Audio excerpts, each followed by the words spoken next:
linha reta, a menos que sobre eles haja um agente externo. Esse princípio fundamental é a lei da inércia.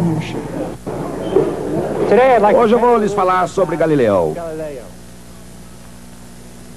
Por que nós chamamos os italianos de um certo período por seus nomes de batismo, como se eles fossem nossos velhos amigos? Não somente Galileu, Dante, Leonardo, Rafael. É estranho. De qualquer forma, hoje vou lhes falar sobre um bom amigo, Galileu Galilei. Aqui está o retrato de Galileu, obtido a partir de uma xilografura que foi feita quando ele ainda estava vivo.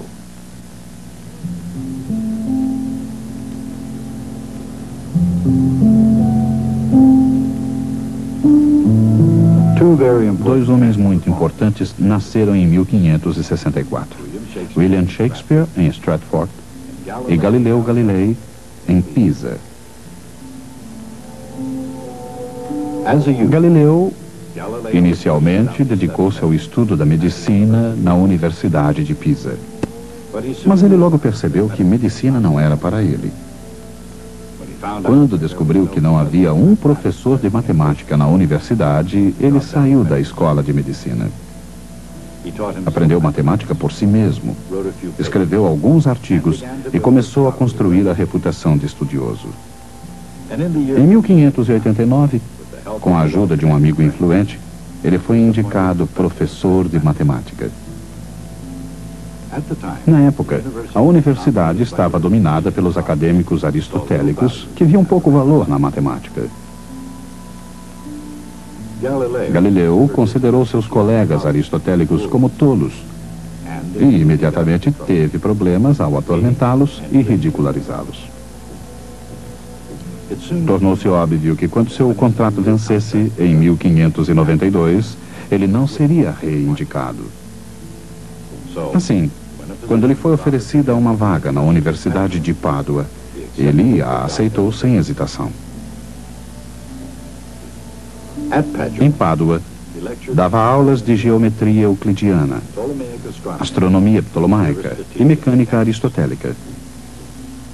Realizou célebres experiências sobre corpos em queda e planos inclinados.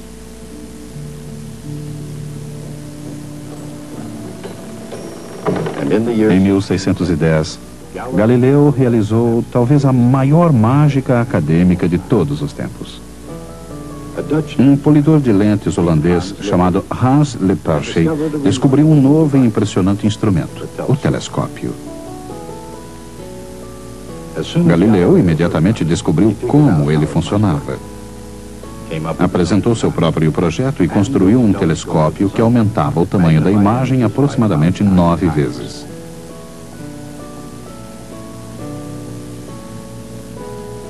Então, ele reuniu os patronos da cidade de Veneza para uma demonstração na famosa torre da Praça de São Marcos. Galileu lhes disse: olhem para o horizonte através desse instrumento. Com ele, pode ser visto um navio se aproximando 2 horas antes do que sem ele. Para uma potência marítima como Veneza, este instrumento é absolutamente essencial.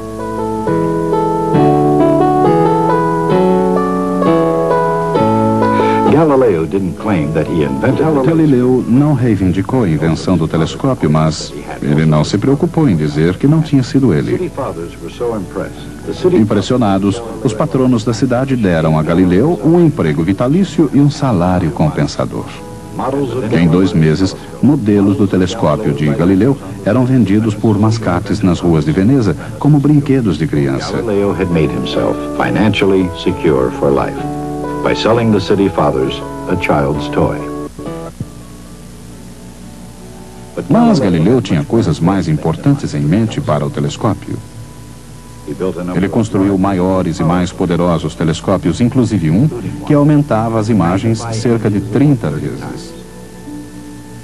Atualmente, 2 deles estão em exposição no Museu da História da Ciência, em Florença. Com esses grandes telescópios, Galileu olhou para o céu e fez algumas impressionantes descobertas. As luas de Júpiter, as quais ainda hoje são chamadas de satélites galileanos.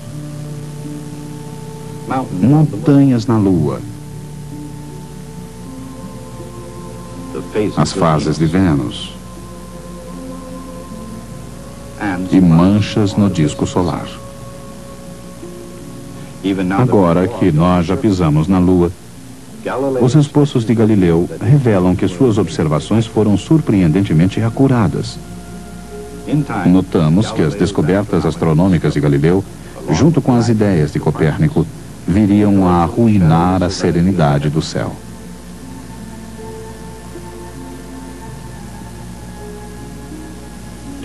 Qualquer um que ousasse olhar através do telescópio de Galileu veria o início do fim da visão aristotélica e ptolomaica do mundo e o começo de grandes problemas para Galileu Galilei.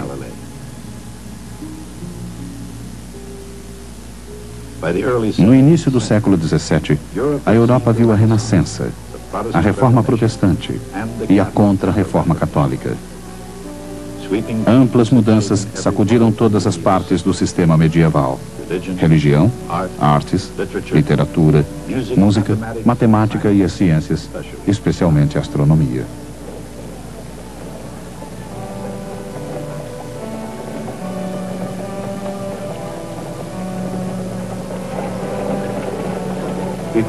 Antes da Renascença, a mecânica de Aristóteles e o sistema de Ptolomeu das esferas celestes eram a lógica, a aceita e a incontestada estrutura natural do universo. E assim foi até que um monge polonês olhou para cima e viu as coisas de forma diferente. Em oposição ao sistema ptolomaico, Copérnico viu a Terra apenas como mais um planeta orbitando o maior, o mais ilustre, o Sol. No seio da Igreja Católica, alguns viram o sistema de Copérnico como uma ameaça. Ele parecia, como a própria heresia protestante, desafiar a autoridade absoluta do Vaticano. Contudo, a Igreja levou 75 anos para mostrar sua total desaprovação do sistema. E durante esse ínterim, a Igreja teve um problema muito mais próximo que o Sol. Católicos e protestantes estavam empenhados numa guerra pela própria alma da Europa. Copérnico, como Martim Lutero, desafiou a interpretação eclesiástica das Escrituras Sagradas. Mas o sistema de Copérnico também parecia desafiar o mais elementar bom senso. Objetos tendem a cair em direção ao centro da Terra, porque essa era a direção do centro do universo. Se a Terra está girando e movimentando-se no espaço, por que as coisas não voam, não vão embora? E se a Terra está realmente girando, por que um objeto abandonado de uma torre cai diretamente para baixo? Por que ele não aterriza num estado vizinho, ou ao menos a uma certa distância? 300 anos atrás, essas eram perguntas lógicas e inteligentes. E Galileu Galilei planejou descobrir as respostas. Galileu era, apesar de sua natureza independente, uma pessoa muito popular, geralmente respeitada e admirada. E para a Igreja, sua inteligência fê-lo um filho favorito. Sem dúvida, Galileu apreciou a atenção. Sua fome pela fama era enorme, mas sua sede por conhecimento e pela verdade era ainda maior. Cedo em sua carreira enquanto professor em Pádua, Galileu conseguiu firmar-se como um empreendedor acadêmico.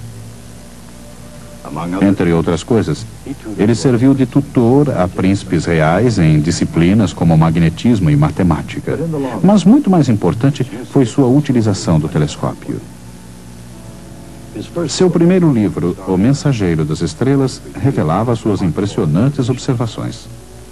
A publicação do O Mensageiro das Estrelas elevou Galileu a uma posição de reconhecimento em toda a Europa. Contudo, em certos círculos, suas descobertas não foram muito bem recebidas. Através de seu telescópio, Galileu tinha visto algo inimaginável, ou pelo menos indescritível, pelos seguidores de Ptolomeu.